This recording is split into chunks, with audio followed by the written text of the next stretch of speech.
ፈኪን አምጪልኝ፣ የት ናቸው? ናፍቀውናል፣ መለያየት የለባቸውም የምትሉ ሁሉ ኸይር ምኞት ለሰው ልጅ ኸይር ነውና እንኳን ደስ አላችሁ። አህሙና ፈኪ አልተጣሉም፣ ይመጣሉ፣ በቅርብ ጠብቁ።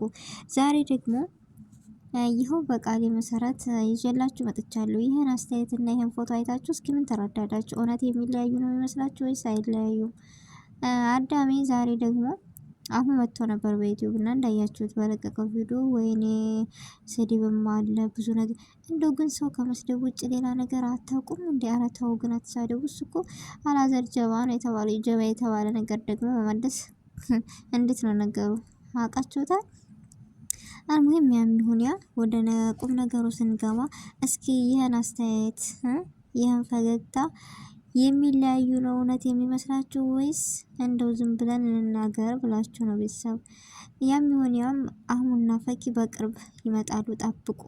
ይኸው ቃሌ ነው፣ ያሰማሁት ምንጭ ነው አዲሱ ነገር። አሰላሙ አለይኩም ወራህመቱላሂ ወበረካቱ። ወድና የተከበራችሁ ወደ ቻናሌ ቤተሰቦች እንዴት ናችሁ? ደህና ናችሁ? ከኔ ጋር አልሐምዱሊላህ በጣም ደህና ነኝ። እንዲሁም ክርስቲያን እህት ወንድሞቼ ውድ ኢትዮጵያውያኖች በያለንበት የዓለም ዳርቻ ሰላማችን ይብዛ። አላህ ሀገራችንን ሰላም፣ አንድነትን፣ መተሳሰብ፣ መከባበርን ይመልስልን። ሁላችሁም በዱዓ በጸሎት በርታ ውድ ቤተሰቦቼ። ለዚህ ቤት ደግሞ አዲስ የሆናችሁ ሰብስክራይብ አድርጋችሁ ይቀላቀሉ። መቀላቀሉ አይከፋምና እንዲሁም ነባር ቤተሰቦች ስለምትሰጡኝ አስተያየት በኮሜንታችሁ ስጠፋ ጠፋሽ የት ነሽ ለምትሉ ስለምፈልጉኝ አስተያየት ስለምትሰጡኝ ስለምትደግፉኝ ስለምታበረታቱኝ ሰዓትና ጊዜያችሁን ለኔ ሰጣችሁ ቪዲዮን ከመጀመሪያ እስከ መጨረሻ ስለምትከታተሉ እጅግ ለእናንተ ቃላት ያጥረኛል። ከልብ ነው የማመሰግነው። አላህ ያክብረልኝ ነው የምለው ውድ ቤተሰቦቼ። እና ዛሬ የመጣሁበት ምክንያት ምን መሰላችሁ? ሰሞኑን ተወት አድርገው ነበር፣ ምክንያቱም ምንም ነገር አልነበረኝም። አዲስ ፍንጭም ሆነ አዲስ ነገር ምናምን የለም። ያው አዲስ ነገር ከሰማሁ ሆነ ወደ እናንተ ብቅ ለማድረግ ምንም ነገር አልገደድም እና ምንም ነገር አይዘኝም። ግን ሙሉን ባልነግራችሁም የሰማሁትን ፍንጭ ትንሽ ሾክላችኋለሁ። አንዳንድ ሰው የገባው ሰው አሽትቱኝ እንጂ ምንድነው አቅምሱኛና አይወድም። ስለዚህ ይሄን ቋንቋ ደግሞ የሚያውቅ ሰው ይረዳል ብዬ ተስፋ አለኝ። ዞሮ ለኔ ማቅመስ ሳይሆን ሸተት አድርጋችሁ ብዬ ነው። እንደው በዚህ ቪዲዮም የመጣሁት ትንሽ በዚህ ፎቶ ራሱ የመጣሁት ትንሽ ቢገባችሁ ብዬ ነው። ስለዚህ አህሙና ፈኪ መቼም ይሁን መቼ አይለያዩም። ይሄን አውቃችሁ ግቡት። የምትሳደቡ ሰዎች አላህ ሂዳያ ይስጣችሁ፣ ወደ ቀልባችሁ ይመልሳችሁ፣ ይመልሰን። የሰው ልጅ በስድብ የምናብስ እንጂ የምንመልሰው ነገር የለም። ይሄን አውቃችሁ ግቡ። ቆይ እኔ እኮ የምገርመው ያው ለድምጼ ጥራት ይቅርታ፣ በነገራችን ላይ ትንሽ ጉንፋን ስለያዘኝ ነው እና በጣም በቃ የሚገርመኝ ነገር ቢኖር ምንድነው አንዳንድ ጊዜ ታምኔል አይተን ገና ለአሁን የተለጠፈውን አይተን ማለት የምንሳደባለን። ቪዲዮ መጀመሪያ ላይ አይተን የምንሳደባለን። አንድ ሰው እኮ የሚሳደበውም አስተያየት የሚሰጠውም ያንን ቪዲዮ ከመጀመሪያ እስከ መጨረሻ አይቶ የራሱ የሆነ አስተያየት ማስቀመጥ ይቻላል። ግን ለአሁን ያለውን አይታችሁ መጀመሪያ መግቢያ ላይ አይታችሁ የምትሳደቡ ሰዎች ግን ምን አይነት ህሊና ነው ያላችሁ? እኔ አላቅም። ብቻ በጣም ነው የሚገርመኝ። ለሰው ልጅስ ጥቅሙ ምንድን ነው? ብታውቁት እኮ አንድ ሰው አንድ ሰደበ ማለት ራሱን ዙሮ ስለሰደበ እንጂ ያንን ሰው አይደለም አይደል? ፈኪና አህሙ መቼም ቢሆን መቼም የማይለያዩና የሚዋደዱ ልጆች ናቸው። ስለዚህ በቅርቡ ደግሞ አዲስ ነገር አለ። ቤተሰቦች ብቻ የምትሳደቡ የኛ ቤተሰቦችም ደግሞ እንደዚሁ ፈኪን የምትሳደቡ አቁሙ። ሁሉም ነገር ለፕራንክና ለስራ እስከሆነ ድረስ ስራቸውን ይስሩ። ኢክራም እንደዚህ ናት፣ ኢክራም ተማሪ። ወይኔ ሰሞኑ የፈኪ ነገር እኮ እኔ በቃ ምለው ጠፍቶኝ ራሱ ጸጥ ረጥ ነው ያልኩት ሰሞኑን አለ አይደለም። ምክንያቱም እንደው በዚህ ስገባ ስድብ፣ በዚህ ስገባ ስድብ፣ አንድ የሚያስተምርና አንድ ሞራል የሚነካ። ፈኪ ደግሞ በዚሁ አጋጣሚ ቪዲዮ የማሰራበት ምክንያት ማለት አንዳንድ ጊዜ ጠንካራና ብርቱ ነች፣ ግን በራሷ ደካማነት ወደኋላ የምቀርበት ነገር አለ።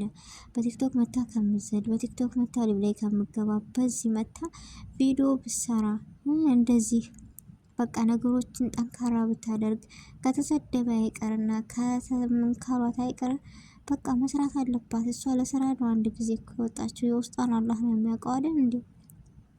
አህሙም እንደዚሁ እስከ ዛሬ ጥፍት ብሎ ከርሞ ዛሬ ከሌላ ጋር ሲመጣ ስታወት ግማሾቻችሁ ፈኪን ይዘና ያለ ፈኪ አንከታተልም፣ ሰብስክራይብ እናነሳለን እንደዚህ። አረ ቢስሚላ ምንድነው? ኮሜንታተሮች ግን በጣም ከባድ ነው።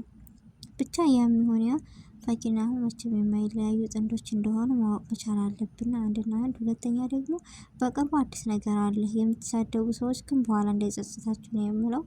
አንድና አንድ ላስጠነቀቃችሁ የምችለው በኋላ ላይ መነደም ታሞ ከመሟቀቅ አስቀድሞ መጠንቀቅ ይባላል እና ይህን ነገር ብታውቁት። አንዴ ከጠፋ በኋላ የውስጥ ቁስል ከባድ ነው። የማይሽር ነገር አትናገሩ፣ ላቅ ያለ ነገር አትናገሩ። እንደው ካዘናችሁ ሰው ሲያጠፋ በምክርና በኃይለ ንግግር ነው የምመልሱት እንጂ ስድብ ምን ያደርጋል? እና ዛሬም እንደዚሁ ፈኪን አምጣልን፣ ከፈኪ ጋር ነው የምታምረው። አህሙ ከፈኪ ይሄ ነገር እኮ አይደለም። ስራ እስካለባቸው ይስሩ፣ ተዋቸው። ልጆች ወለቀቅ አድርጓቸው። አላህ የቀደረው እኮ አይቀርም። በነገራችን ላይ እኛ አልናቸውና እኛ አጣመርናቸው፣ እኛ አጋባናቸው። እኛ እንደ አንድ ሰው ጥንድ ሆኖ ስናየው በቃ ለትዳር እኛ ምን አገባን? ሁሉም እኮ የራሱ ፍላጎትና ማንነት የራሱ የሆነ ህልም አለው እንዴ። አንዳንዴ ዞር ብለን እስኪ ልጆቹ ይስሩበት፣ ተዋቸው። ኢክራምና ኢሳም አሁን እንደዚህ ብዙ ሁሉም ነገር ድራማ ነው። ያጀማ አመኑኝ፣ ሁሉም ነገር የራሳቸው የውስጣቸው ላይፍ እኮ አይወጣም። የውጫዊ ነገር ነው እየሰሩ ያሉት ከሚኖሩት ከሀሳባቸው የግማሹን ሳይሆን ራሱ ሩቡን ነው እያካፈሉን ያለው ነው። ስለዚህ ስራ ነው ይህ ነገር ይስሩበት። ስለዚህ እናንተ አትሳደቡ። በቃ መከታተል ካለባችሁ ተከታተሏቸው፣ አበረታቷቸው ምናምን። ግን ስድብ ለምትሳደቡ ነገሮች ደግሞ አትምጡ፣ አትከታተሏቸው። ወላሂ የማየት ግዴታ የለባቸውም። ስለዚህ የምትሳደቡ ሰዎች ራሳችሁን አቆሙ፣ ራሳችሁን ዞር ብላችሁ አውቁ።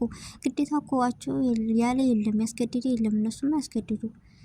እኔ የሚገርመኝ ነው እና ዛሬ በቃ ስጣፉብን አምጭልን ምናምን እያላችሁ ነበር በኮሜንት። ዛሬ የሰማሁትን ነገር ነው እና ላካፍላችሁ የመጣሁት።